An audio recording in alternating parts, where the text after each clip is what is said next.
ভাবলাম এটা বানিয়ে 3 মাস রেখে দেব। বাচ্চারা যখন ক্যান্ডি চাইবে বা নিজেরও যখন মনে হবে একটু চটপটি খাবার খাই, তখন এটা বার করে খাবো।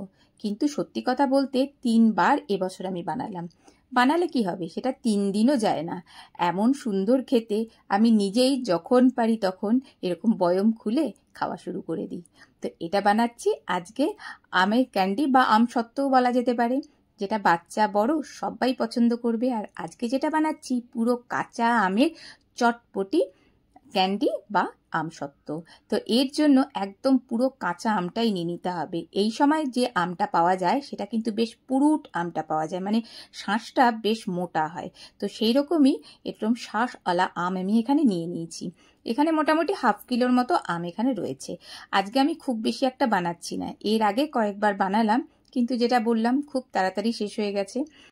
আমগুলোকে খুব ভালো মতো ধুয়ে নিলাম, তার সাথে যে খোসাগুলো ছিল খোসাগুলোকেও ছাড়িয়ে নিয়েছি ভালো করে, দিয়ে তারপর আমগুলোকে কেটে নিতে হবে। তো আমি এখানে যতটা সম্ভব ছোট ছোট করে পিস করে কেটে নেওয়া যায় ততটা সম্ভব ছোট ছোট পিস করেই এখানে কেটে নেব। এখনো কিন্তু কাঁচা আম মার্কেটে বেশ ভালোই পাওয়া যাচ্ছে। কাঁচা আম থাকতে থাকতে একবার হলেও এটা কিন্তু ট্রাই করে দেখা যেতেই পারে। এবারে একটা সসপ্যান আমি এরকম বসিয়ে দিলাম, তাতে বেশ কিছুটা পরিমাণ কিন্তু জল নিয়ে নিতে হবে। এখানে মোটামুটি আমি হাফ লিটারের মতো জল নিয়ে নেব। এখানে আমের পরিমাণের উপর ডিপেন্ড করবে কতটা পরিমাণ জল এখানে দিতে হবে। এর সাথে সাথে সামান্য পরিমাণ নুনও এর মধ্যে আমি অ্যাড করে দিলাম। দিয়ে যে আমগুলো কেটে রেখেছিলাম সেই আমগুলো এর মধ্যে দিয়ে দেব। দিয়ে আমটাকে খুব ভালো মতো সেদ্ধ করে নিতে হবে, সেই জন্য একটা ঢাকা চাপা দিয়ে এটাকে আপাতত সেদ্ধ করতে রেখে দিলাম। এর মধ্যে ছোট্ট একটা হামালদিস্তের মধ্যে তার মধ্যে নিয়ে নিলাম 2 ইঞ্চির মতো দারচিনি, আর 5-6টার মতো নিয়ে নিয়েছি গোলমরিচ। সেটাকে একটু থেতো করে নেব, জাস্ট এইরকম থেতো করে নিতে হবে, এর থেকে বেশি গুঁড়ো করার দরকার নেই। এবারে যে আমরা আমটা সেদ্ধ করতে দিয়েছিলাম সেটাকে একটু মাঝে মাঝে নেড়ে চেড়ে দেব। আর এই সময়টাতেই যে দারচিনি আর গোলমরিচটা গুঁড়ো করলাম সেটা এর মধ্যে দিয়ে আবারও বেশ কিছুক্ষণ ধরে সেদ্ধ করে নিতে হবে। এবার একটু দেখে নেব, তো আমগুলো দেখতে পাচ্ছি, মানে আমের পিসগুলো সেটা কিন্তু বেশ মানে নরম হয়ে গেছে।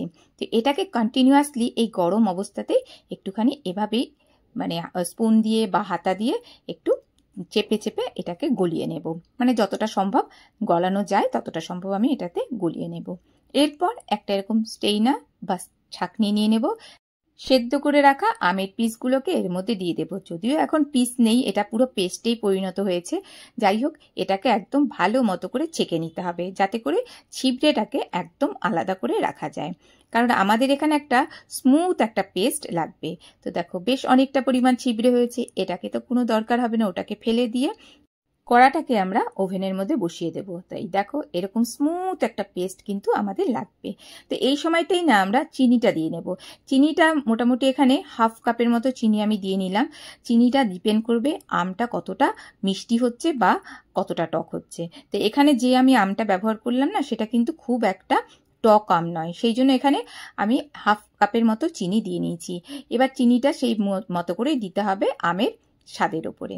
এই সময়তে দিয়ে দেবো কিছুটা পরিমাণ, মানে জাস্ট সামান্য পরিমাণ আমি দিয়ে নিলাম বিট নুন, সেটাতে টেস্টটা ভীষণ ভালো হয়। এইদিকে একটা ছড়ানো এরকম থালা নিয়ে নিলাম, তার মধ্যে কয়েক ড্রপসের মতো নিয়ে নিলাম তেল। এখানে সর্ষের তেল বাদ দিয়ে যে কোনো তেল বা ঘি এখানে দেওয়া যেতে পারে।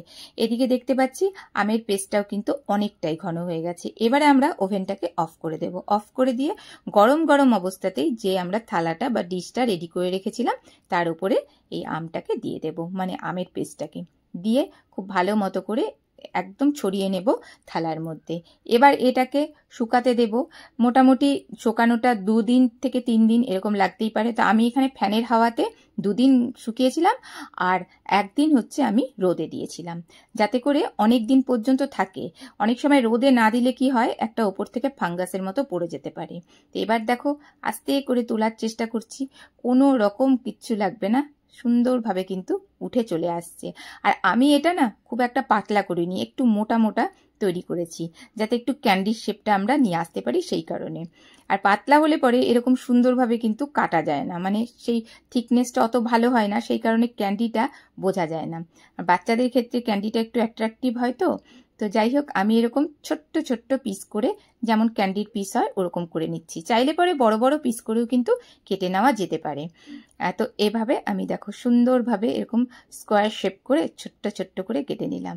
আর সুন্দরভাবে এটা উঠেও যাচ্ছে, আর এটা কিন্তু বাচ্চাদের জন্য বেশ অ্যাট্রাকটিভ হয়। আর এটা যেহেতু ঘরে বানাচ্ছি নিজের হাতে, বুঝতেই পারছি কোনো রকম ভেজাল নেই। আর আম তো সেটাও তো খাওয়াটা বেশ ভালো। তো যাই হোক, তো এরকম বানিয়ে আমরা বাচ্চাদের দিতেই পারি। আর দেখো, একদম সামনে থেকে একটা দেখাচ্ছি, কত সুন্দর একদম স্পঞ্জের মতো। আর সব থেকে বড় কথা দেখো কত সুন্দর ট্রান্সপারেন্ট একদম তৈরি হয়ে গেছে, দেখতে কত ভালো, একদম পুরো ন্যাচারালভাবে তৈরি হয়ে গেছে। আর এটাকে এবার আমরা এরকম ডিরেক্টও খেয়ে নিতে পারি, সেটাও ভালো লাগবে খেতে। আর এটা যদি আমরা একটু মশলা দিয়ে খাই না, সেটা মানে আরও বেশি আমার মনে হয় টেস্টি হয়। তবে বাচ্চাদের ক্ষেত্রে অনেক সময় মশলাটার ক্ষেত্রে হয়তো প্রবলেম হলেও হতে পারে। তো আমি তাও এখানে হাফটা একটু মশলা দিয়ে নিচ্ছি। তো তার মধ্যে নিয়ে নেব রোস্টেড জিরে পাউডার, আর নিয়ে নেব চাট মশলা বেশ কিছুটা পরিমাণ। এখানে চাট মশলাটা দিলে না, চাট মশলার গন্ধটা আমের সাথে ভীষণ ভালো লাগে খেতে। আর দিয়ে দেব চিলি ফ্লেক্স। চিলি ফ্লেক্স বাচ্চা থাকলে পরে সেক্ষেত্রে নাও দেওয়া যেতে পারে। এবারে টক ঝাল মিষ্টি সব দিয়ে এত সুন্দর চটপটি আমাদের ক্যান্ডি তৈরি হয়ে গেল না, মানে একদম বলার নয়। একটা খেলে মনেই হবে আর একটা অবশ্যই খাবো।